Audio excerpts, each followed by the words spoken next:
हे मित्र, हे सखा, मैं मनुष्य आप सभी मनुष्यों से अपनी कुछ बात करना चाहता हूं। मनुष्य की क्या स्थिति है इस जगत में, इस पृथ्वी पर, आप भली भांति जान जाएं। हजारों जन्म, लाखों जन्म से हम आ जा रहे हैं, इस पृथ्वी पर भ्रमण कर रहे हैं। कितने योनि बदल जाते हैं, कितने स्वरूप हमारे बदल जाते हैं। 84 लाख योनियों में हम भटकते ही रहते हैं। लेकिन मनुष्य रूप में आने के बाद जो हमें जीवन मिलता है, उसके बाद भी कितने मनुष्य रूप धारण करने पड़ते हैं, कितने मनुष्य जन्म धारण करने पड़ते हैं। और हमारे लिए कितना कृपालु है, दयालु है वो परमात्मा, जो कभी अवतार धारण करके आ जाता है, कभी संतों के रूप में धारण करके आ जाता है, कभी साधुओं के रूप में धारण करके आ जाता है, कभी मातृसत्ताओं के रूप में आ जाता है।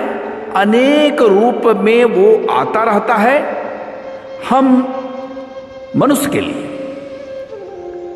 कितने दिव्य विभूतियां जो हैं इस ब्रह्मांड में, कई लोक लोकांतर में जो अस्थायी निवास करते हैं, उन्हें भी करुणावश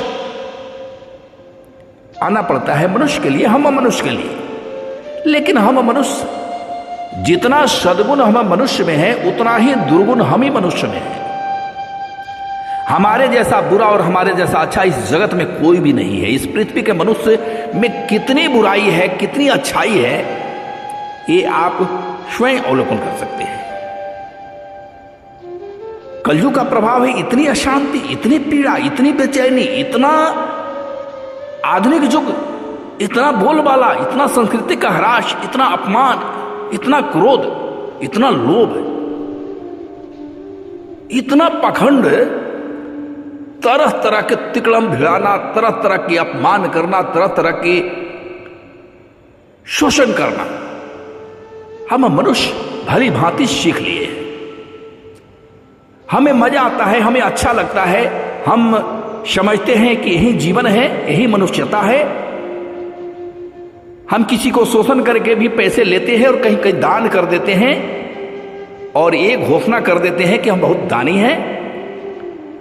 हमारा कर्म कितना शुद्ध है, कितना अशुद्ध है, ये तो वह परमात्मा ही जानता है और वो भगवान चित्रगुप्त ही जानते हैं, जो सबकी अपने बही खाते में लिखते रहते हैं। हम मनुष्य इतना बेचैन है, इतना पागल है, इतना मर्माहत है, इतना पीड़ित है, इतना कष्ट में है, भटक रहे हैं, कोई रास्ता नहीं, कोई सहारा नहीं। भारत की बात अगर ले तो भारत में अध्यात्म का सबसे मूल स्रोत कहां है? भारत में।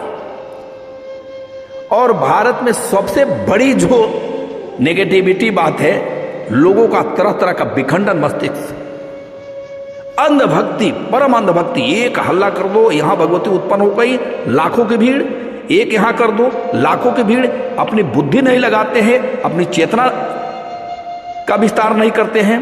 अंधभक्ति, झूठी बातें पर लोग ज्यादा भागते हैं। सच्ची बातें के लिए तो परखना पड़ेगा ना, अन्वेषण करना पड़ेगा, जीना पड़ेगा, समझना पड़ेगा। सुबह से लेकर रात तक आपको ऐसे ही कर्म करना पड़ेगा सत्य के लिए। तो असत्य के पीछे हम मनुष्य सबसे ज्यादा जो भागते हैं, इससे क्या होता है कि इस पृथ्वी पर जो अशांति का कारण है और आने वाले समय में जो विनाश का सृजन होने जा रहा है, विनाश का जो ये सृजन का जो विनाश काल की स्थिति आ रही है, उसमें सारे हम मनुष्य का ही दोष है। हमसे तो अच्छे वो पशु पक्षी हैं जो अपने नियम से चलते हैं, जो सनातन नियम बना है उससे चलते हैं। थोड़ा बहुत हेर फेर कभी हो जाता है, लेकिन हम मनुष्य तो कहां से कहां नहीं पहुंच गए। हमारी बुद्धि इतनी बड़ी हो गई है कि इतने तर्क के ज्ञान है कि कभी कोई तार्किक आके हमें समझा के चला जाता है, कभी कोई दार्शनिक आके समझा के चला जाता है, कभी कोई ऐसी किताब की कोई ऐसी शब्द हमें अच्छी लग जाती है कि हम उस पर चलते हैं। अपना कुछ भी नहीं है, दूसरे का सारा चीज तो हम ले लेते हैं। दूसरे का प्रवचन ले लेंगे, दूसरे का शब्द ले लेंगे, दूसरे का बताए हुए मार्ग ले लेंगे, लेकिन करेंगे कुछ नहीं तो फिर जानेंगे कैसे? आज के मनुष्य की अधोगति ऐसे ही हो रही है।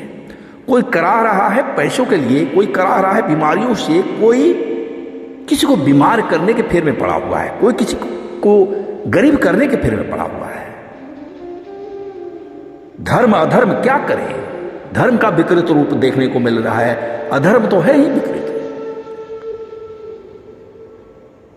आप जाएंगे बड़े बड़े अच्छे जगह पर जाइए, आपको लगेंगे कि भाई क्या हो रहा है, कोई डर से बोलता नहीं है, कौन बोलेगा? और इस विषम परिस्थिति में इन 10-15 वर्षों में हमारे देश में बहुत अच्छे अच्छे काम भी हुए हैं। ऐसे ऐसे महापुरुषों को आना पड़ा है, राजनीति के क्षेत्र में आना पड़ा है, इसलिए कि अगर वो नहीं आते तो सामान्य मनुष्य तो कर ही नहीं सकता है। जो सामान्य मनुष्य जो है अपने लोभ और लालच और थोड़ा बहुत दान करके समझता है कि मैं अच्छा हूं, वो क्या समाज का भला करेगा? इसके लिए महापुरुषों को आना पड़ा और सामान्य मनुष्य के रूप में अवतार लेना पड़ेगा, नाना प्रकार का कष्ट उठाना पड़ा। उनको भी आज लोग तरह तरह से बोलते हैं, तरह तरह की बात करते हैं। मैं किसी का नाम नहीं लेता हूं, लेकिन मैंने अपने रुद्र शिवा उपन्यास में जो 23 विभूतियों की जो चर्चा मैंने की थी, उसमें अभी काफी कुछ लोग इस धरा पर हैं और हर क्षेत्र में, इसमें राजनीति के क्षेत्र में है। आज 10-15 वर्ष में अगर वैसे महापुरुष नहीं आए रहते तो आज इस सनातन धर्म क्या, इस मानवता का बहुत तरह का विखंडन, बहुत तरह का ऐसा हाल हो गया रहता कि कराहे सुनने को मिलती। आज भी मिल रही है, लेकिन उस समय ज्यादा मिलती। तो ये हम मनुष्य सब एक ही हैं, एक ही परमात्मा के सृजन से हैं, एक ही परमात्मा के अंश से हैं। कितनी नफरतें हैं इस पृथ्वी पर आके, कितने अनुयायी हम बना लेते हैं, कितने हम पंथ बना लेते हैं, कितने नियम बना लेते हैं, कितनी पद्धतियां बना लेती है। हद हो गई है। ऐसा मनुष्य होता है कहीं? ऐसी मनुष्य की कल्पना क्या ईश्वर ने कभी किया होगा? ईश्वर भी कहता होगा कि जाओ, तुम्हारा यही श्राप है कि तुम जाओ, ऐसा ही करते रहो। और करुणा बस वो आता भी है, मदद भी करता है। एक जमीन के और अहंकार के कारण महाभारत का युद्ध में लाखों लाख करोड़ों लोग हताहत हो गए। ये जमीन का टुकड़ा आज वही हो रहा। धन के लिए, जमीन के लिए लोग पागल हैं। अरे आपके दान करने से क्या होगा? मानवता का आप विनाश कीजिएगा, आप कुछ नहीं कर सकते हैं। आपके पूर्व जन्म के भाग्य हैं, आप उसको जैसे बटोर लें। अनंत जन्मों के भाग्य को आपने जो पुण्य किया है उसको आप करके अपराध के रास्ते चले या किसी रास्ते से चले, आपकी मनुष्यता आप जाने। लेकिन आज बहुत विषम परिस्थिति है। आज हम मनुष्य बट गए हैं, घर बट गया है, परिवार बट गया है, भाई भाई बट गया है, घर में कलह है, अपमान है। एक पड़ोसी दूसरे पड़ोसी को गलत ठहराता है, एक पड़ोसी दूसरे पड़ोसी से जलता है। एक क्षेत्र में कोई एक अगर अच्छा काम करके निकलता है या बुरा काम करके निकलता है, उसे लोग डैमेज करने के फिर में पड़े रहते। क्या मनुष्यता में हो गया? मुझे लगता है कि ये 20-25 वर्षों में ये जो आधुनिकता का युग का बोलबाला आया है, बहुत विखंडन हो रहा है। और आने वाला समय अगर ऐसा ही रहा तो 50 साल, मैंने पूर्व भी बोला था कि 50 साल के बाद मनुष्यता के नाम पर आप जो भी देखेंगे ना, वो अपराध ही होगा। धर्म के नाम पर हो या राजनीति के नाम पर हो या किसी नाम पर हो,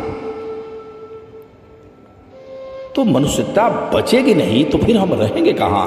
और तब तो ईश्वर को क्या करना पड़ेगा? शिव शंकर का कोप आएगा ही और हमें विनाश होना ही पड़ेगा। और विनाश एक आदमी थोड़े होता है, संपूर्ण पृथ्वी का विनाश हो जाता है।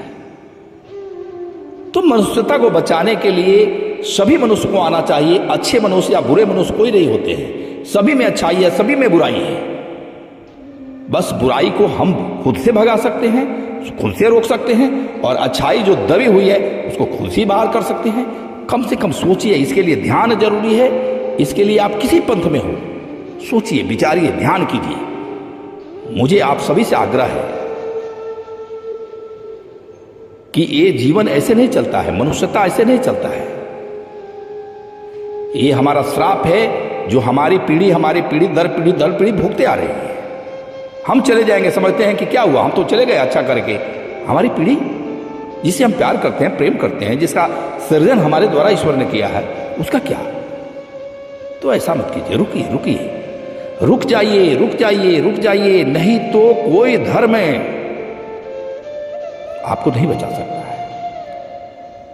कोई भी धर्म आपको नहीं बचा सकता, इसलिए कि आप धर्म जानते ही नहीं है, आप ईश्वर की मर्जी जानते ही नहीं है, ईश्वर की इच्छा जानते ही नहीं। आप तो किताबों के पन्नों से चलते हैं और आपका धर्म चलता है, आपका सारा सिस्टम चलता है।